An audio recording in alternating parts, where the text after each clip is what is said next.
Back in 1993, an American journalist named Kevin Carter happened to be travelling in what is now South Sudan, and he came across a very harrowing situation of many people that were starving.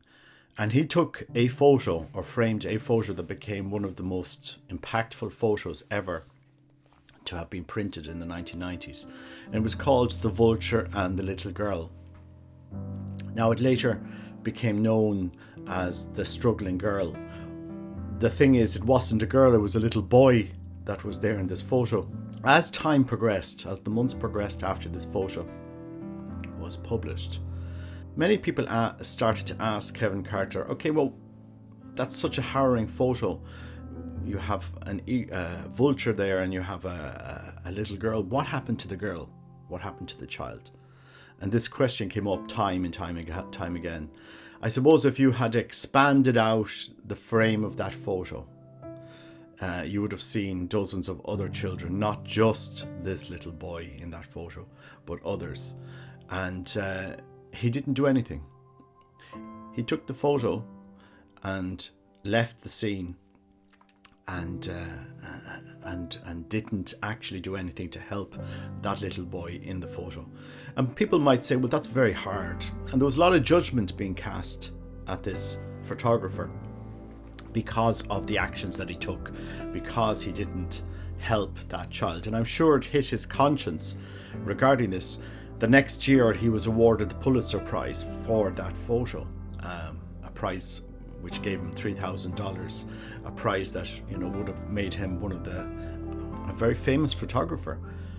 But sadly, a few months after that, he took his life, and he left the following note: I am really, really sorry. The pain of life overrides the joy to the point that joy does not exist. Depressed, without phone, without money for rent, money child support, money for debts, money. I am haunted by the vivid memories of killings and corpses and anger and pain, of starving or wounded children, of trigger-happy madmen, often police, of killer executioners.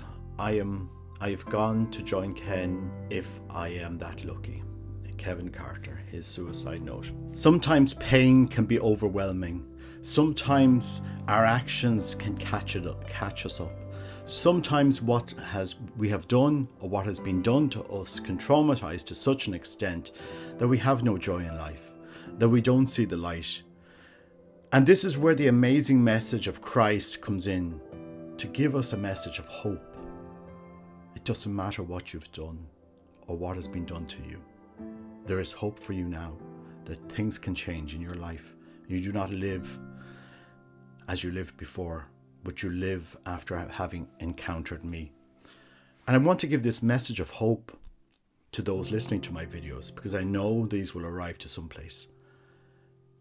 If we could have dialed back to 1994 and sat down with Kevin and said, okay, they're asking you, why didn't you help that little girl?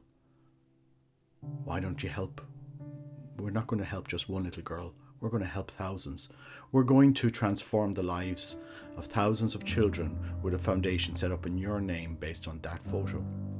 And we give direction, and we give support, and we give help to that man that was faced with this overwhelming opportunity to change the lives of so many people.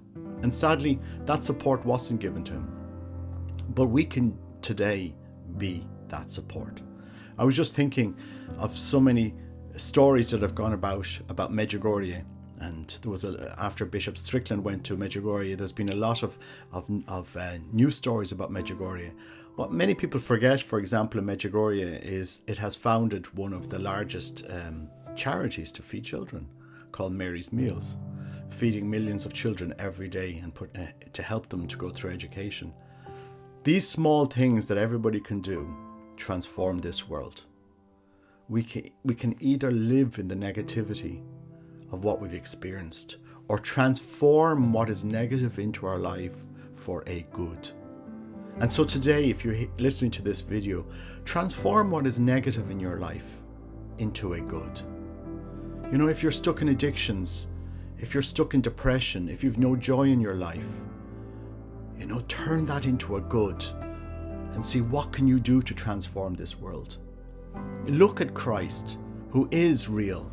His encounter is real. This is something life transforming and amazing. Look at Christ, who died in the midst of his suffering so that we might know life, and take up that challenge of transforming your life and the lives of those around you.